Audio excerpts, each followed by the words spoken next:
दोस्तों, आज मैं हूँ एक एयरपोर्ट लाउंज में और उसका एक ख़ास रीज़न है।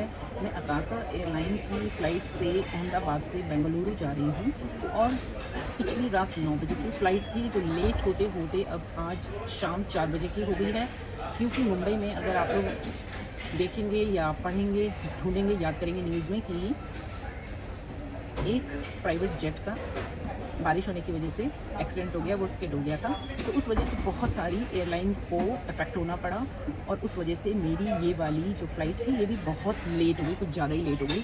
और इसके लिए यहाँ पर अब मैं लाउंज में आई हूँ टाइम बिताने के लिए, क्योंकि बहुत ही ज़्यादा लंबे घंटे हैं तो थक जाऊँगी।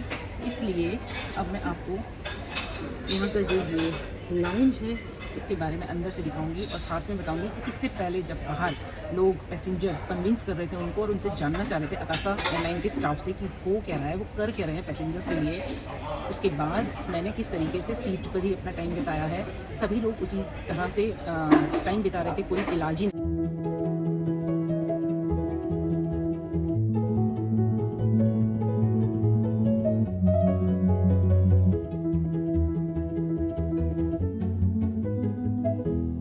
उसके बाद थोड़ी देर बाद सब लोग इधर उधर हो गए। जो लोकल्स थे वो 2-4 लोग थे, वो अपने अपने घर चले गए और सभी लोग बाहर के स्टेट से आए थे तो वो तो कहीं जा नहीं सकते। तो इसलिए काफ़ी बहस झगड़ा बहुत और 200-500 रुपये ले ले भाई, कर दे 1000 रुपये ले लो। तो अब उसके बाद फिर फाइनल यही हुआ कि आज 4 बजे पिछली रात की 9 बजे की फ़्लाइट वाले पैसेंजर्स के लिए स्पेशल एयरक्राफ्ट रखा गया है जिसमें कि हम लोग बैठकर बेंगलुरु जाएंगे, क्योंकि इनकी फ़्लाइट वैसे तो रात को 9 बजे जाती है तो इसलिए 4 बजे का टाइमिंग में रखा है। तो अब यहाँ मैं अच्छी सी सीट लेकर बैठ गई हूँ। मुझे उन्होंने सजेस्ट किया लाउंज वालों ने और मुझे 2 घंटे का टाइम एक्स्ट्रा भी दिया है और यहाँ पर आने के मेरे लगे हैं 3500 रुपये जो उन्होंने लमसम करके लगाए हैं।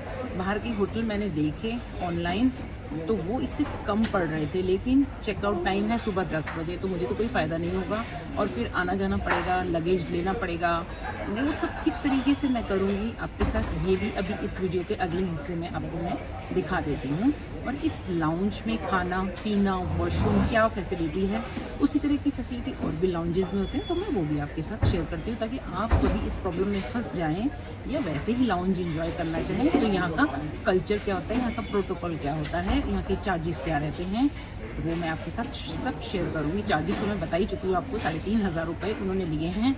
2 बजे तक का टाइम मुझे दिया है जिसमें उन्होंने 2 घंटे मुझे एक्स्ट्रा दिए हैं और 4 बजे की मेरी फ़्लाइट है। तो चलिए थोड़ा सा रेस्ट करती हूँ और उसके बाद आपको यहाँ का पूरा टूर कराती हूँ। ये सामने काउंटर है, यहाँ पर लाइन लगाकर हम जाते हैं, अपना कार्ड दिखाते हैं, अगर उसका हमें फेवर दे पाते हैं तो दे देते हैं, अदरवाइज फिर हमें कैश पर ही जाना पड़ता है। सभी जानते हैं कि लाउंज में हम तभी आते हैं जब हमारी फ्लाइट लेट हो जाती है, क्योंकि ये लाउंज होते हैं एयरपोर्ट के अंदर। तो आज यहाँ बहुत सारी बातें आपके साथ शेयर करती रहूंगी, वीडियो में बने रहिए, शेयर जरूर कर दीजिएगा इस वीडियो को। तो चलिए चलते हैं आगे। एयरपोर्ट का जो लाउंज है मैं उसी में आई हूँ जो कि मैंने आपको बीच में दिखाया है और मैंने यहाँ थोड़ा रेस्ट किया। मैंने इसको भी पॉजिटिव लिया है कि मुझे समय मिला है, मैंने एडिटिंग की, अपनी फ़ोटोज़ गैलरी में से थोड़ी सी डिलीट की, कुछ बच्चों को भेजनी थी उनको भेज दी वीडियोज़, हांगकांग की वीडियोज़, मकाऊ की वीडियोज़ सेपरेट कर ली। उसके बाद अब मैं आपको एक तो चाय की रेसिपीज़ बना के दिखाती हूँ, क्योंकि यहाँ बहुत अच्छे से सामान सजा हुआ है और अपनी क्रिएटिविटी और इनोवेशन तो चलती रहनी चाहिए चाहे जो भी परिस्थिति आ जाए। अभी मैं आपको दिखाती हूँ चाय की रेसिपी। चाय की वीडियो बनाने जाने से पहले मैं यहाँ पर अपनी कुछ चीज़ें चार्जिंग के लिए लगा के जाऊँगी, जैसे कि ये हो गया मेरा वायरलेस चार्जर हो गया, क्योंकि ये चीज़ें ही अभी मेरा बहुत साथ दे रही हैं पूरी रात से और आगे भी अभी देने वाली हैं। तो मैं इनको थोड़ा सेट करती हूँ और फिर चलते हैं हम चाय के काउंटर पर।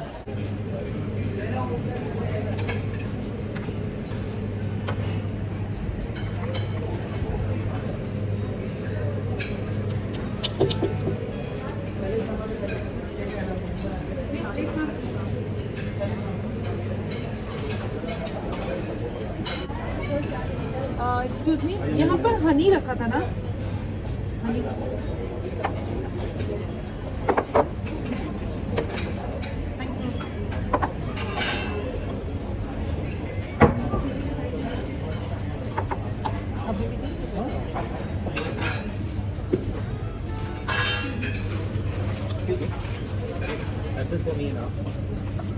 एक्चुअली नाइफ अलाउड नहीं है तो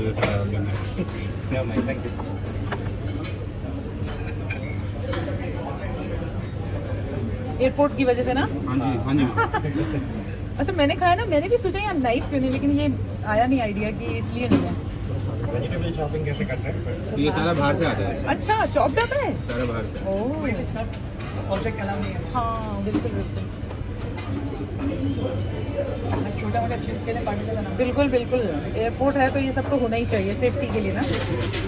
ये देख लीजिए, आपको मैंने ये बातें भी सुना दी कि यहाँ पर सारी जो वेजिटेबल्स हैं चॉप होकर आती हैं। अभी यहाँ पर लंच के लिए मेन्यू बिल्कुल चेंज हो गया, मैं आपको दिखा दूँगी। अभी तो हम बना रहे हैं ये वाली लेमन टी, ये बंदे और ये हनी। अब चलते हैं और इसको पीते हैं।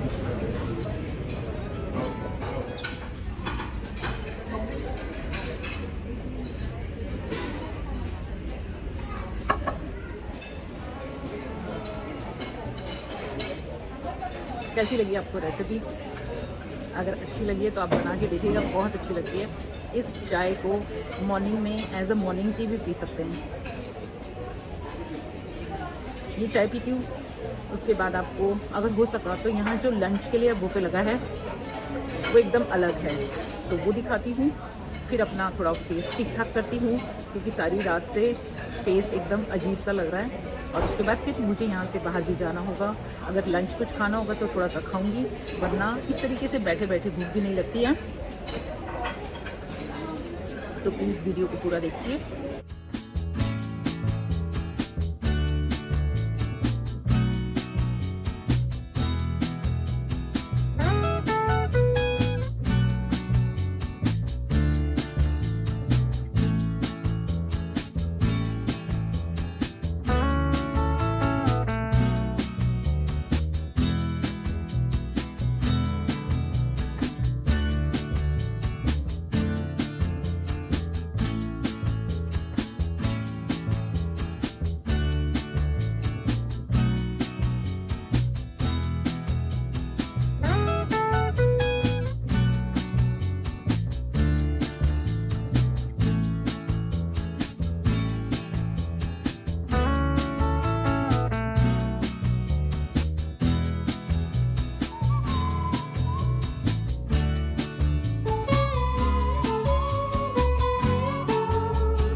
खीर है क्या है?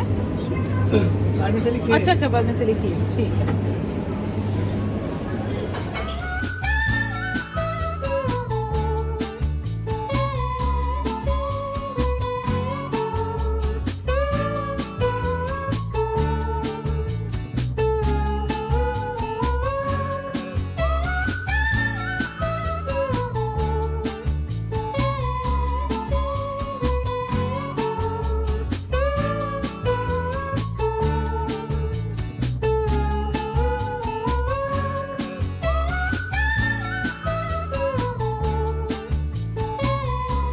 पिछली रात को ही काफ़ी लेट जब कंफर्म हो गया कि फ़्लाइट नहीं जा रही है, तो ये फूड एयरलाइंस ने सभी पैसेंजर्स को प्रोवाइड कराया।